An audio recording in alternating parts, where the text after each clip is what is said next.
even seen it. Right, let's go on. Getting distracted by hair talk. Right, Coach Helen, that's me for YouFit Studio. There, gotta go to the camera. Ooh, ah. Right. Now the title of this live was is not was because of present tense is getting ready to be seen. Now there's two sides of the coin that I'm going to go with on this today, because I'm going to freestyle a little bit. I had a plan.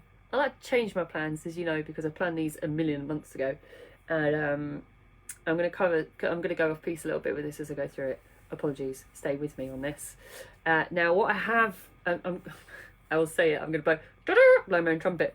I'm good at planning because it just turns out, again, it happens that I can start to predict people's behaviours when it comes to certain elements of lockdown release and or socialising, and essentially what the knock-on effects can be.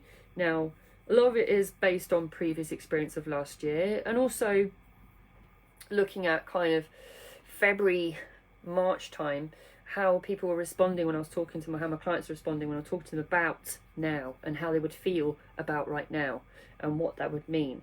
And what's happening is that, as predicted, over the last few weeks, more and more people are talking about a fear or reluctance of being seen by others.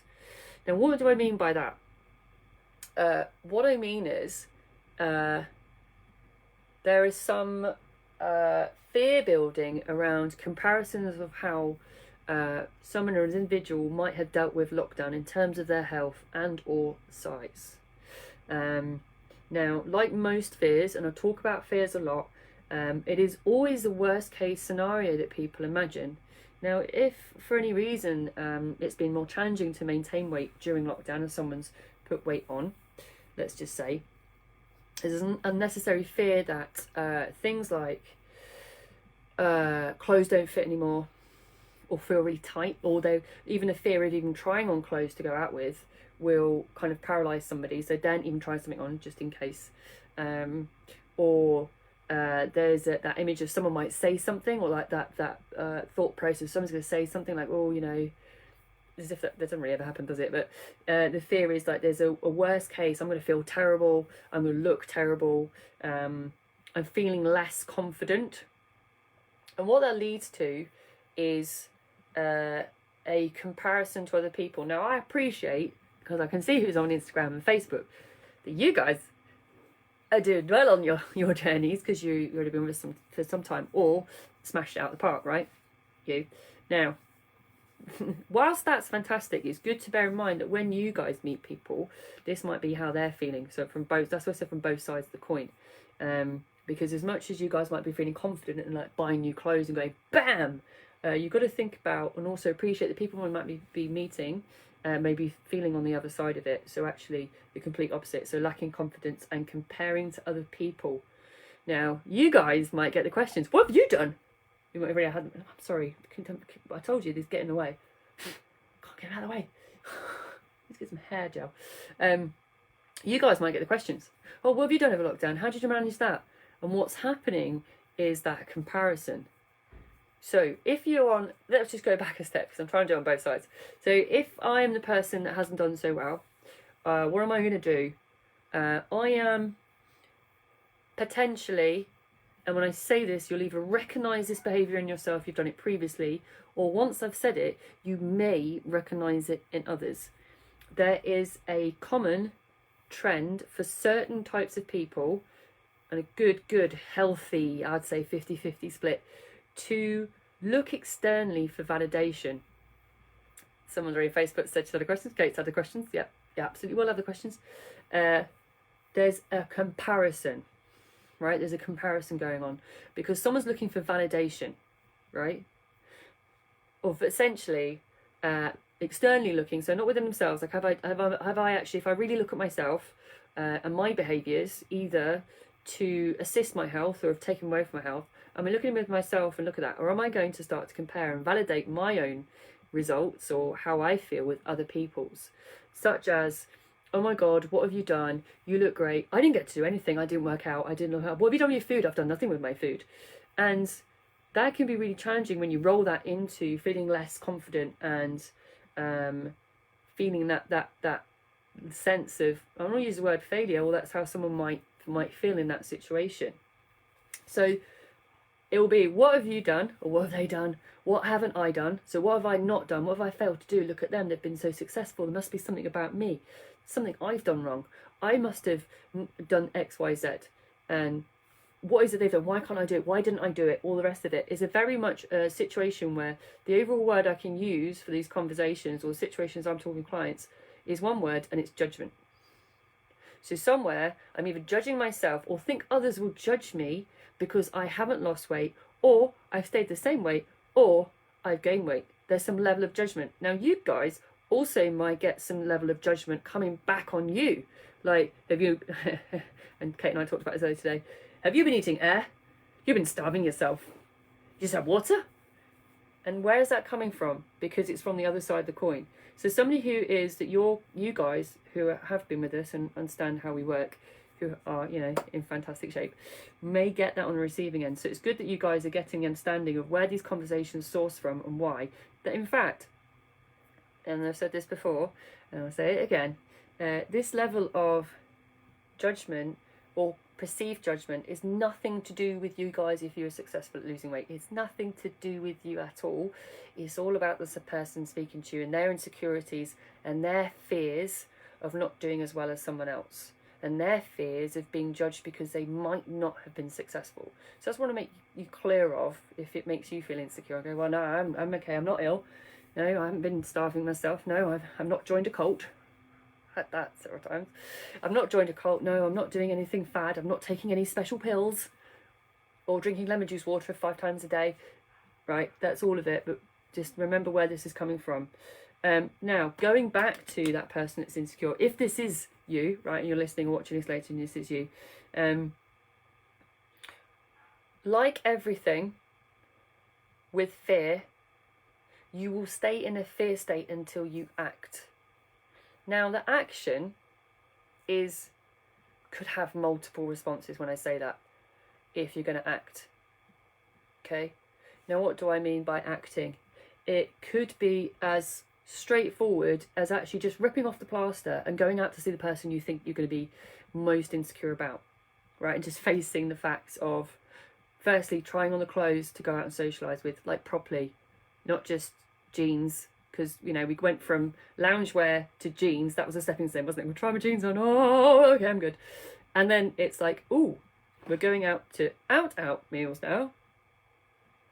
Maybe that's trousers or a dress or a skirt, not jeans. It's another level, right? Which I haven't worn for 18 months.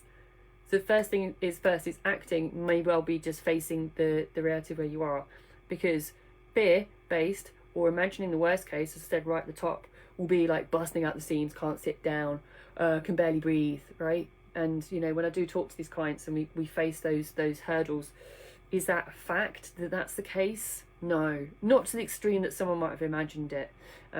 Acting may be actually as small as starting to make small steps between making different choices about nutrition, or even just being a little bit active, more active, right? That's still kind of in some level dealing with your fear, because it's doing the absolute opposite. If you're paralyzed by the worst case scenario, you will stay in that until you act. Because again, there was a cracking quote and I can't remember it now again, which is really annoying. But again, I said the most successful people don't wait for the perfect moment. They do it immediately and then face the fear. Oh, I know, say it, Kate. And Kate's like this type of way going, feel the fear and do it anyway. Cracking book. Because Rena, feel the fear and do it anyway. You need to read it immediately. Great book. But that's what it comes down to. If you stay in the non-acting position and not dealing with the fear of being seen by others and how that is actually going to play out, then what's going to happen, which I've seen already, which is surprising to some degree, I guess, not rushing out to meet people. Right? Now, I remember the Eat Out to Help Out last year very well, because my God, people were eating out to help out like they were helping quite a lot on a regular basis, on a daily basis in some cases, right? And there has been none such of that. And I could say it's because it's not on the scheme. Equally, I think it's also because we are later down the line. People's confidence levels are different. People's fear of being, I suppose, even outdoors and socializing is different. But also there's an element of like, will someone judge me because of when I see them? And so I'm more reluctant to do that. I'm not booking in left, right and centre. I'm not going out every night. I'm not going out even every weekend. I'm not doing that to socialise as much. And that's something to consider. Challenge yourself to the pros and cons on this, if this is you, right? What's the pros, because there are pros, like there are pros of not acting, because there always are. If there's a pro or something that's benefiting you by not facing that fear right now, you've got to label it and understand it, and understand what it is that's giving you more value right now by hiding to some degree from dealing with people and dealing with what the conversations that might be had. Because again, that's another one. The biggest fear is, what are they going to say? What am I going to say? Are they going to comment? Are they going to look at me? Blah, blah, blah, right? But if there's a pro of hiding away from that, label it, understand it. Because everyone assumes there's going to be massive cons. Well, yes, but there's always pros of not doing something. And the thing I'll say to you is that, and I did mention it, and I did conclude on this as well when I was doing the plan. If you're really, really wanting to face it, it is actually wearing clothes from kind of January, February 2020. To really, if you really want to rip off the plaster, it is that, right? And again, doing the other side of the coin, because I said I would, you guys meeting other people that perhaps have struggled, this is all stuff that would have been going through the head. It's not something you have to openly talk about. Being conscious of that and talking about that, perhaps it becomes a big conversation, understanding there's a level of insecurity that's going on around socialising with people now. God only knows the conversations I've had with clients about, being seen, training and stuff, how that would feel, etc., or going to the boot camps and how it feels going to the boot camps and seeing other clients. Like, I've talked about this all year round, really, when we've been able to do boot camps, what that judgment feeling will be like. It's just escalated a hell of a lot more, because obviously socialising has escalated far more. Seeing family, seeing friends, like it is there. So it's something to be aware of. So when I labelled it getting ready to be seen, it's almost about psychologically prepping yourself to understand that there's nothing to be scared of other than your own thoughts. You know what I say about thoughts? Thoughts leads to emotions. Emotions leads to behaviours, which may be hiding or avoiding, or you can choose to change your thought process, change your actions or your output, and actually do something to change your way of thinking, right? So, I believe that running along the same lines, it looks like I'm doing another one this week about social pressure. Look at this socialising at the minute. Anyone would have thought that I did these in Feb. We seem to know what Boris was doing. I could have done it for last week. It would have been better starting last week, but we had to give people a chance to actually go and experience it and see what happened to them. So join me at 5 o'clock on Friday. Where are we? 5 o'clock on Friday, where I'll still be battling with the hair situation. As I said, week on Friday we'll be there, people. As always, if you have any thoughts, questions, or you want to direct message me, please do, or you can contact the team as a whole, both on the comments I'm going to put on Facebook and Instagram. In the meantime, have a lovely evening. It's the best part of the day right now. Yes, Kate, I'm going to get some steps in, and I'll catch you Friday.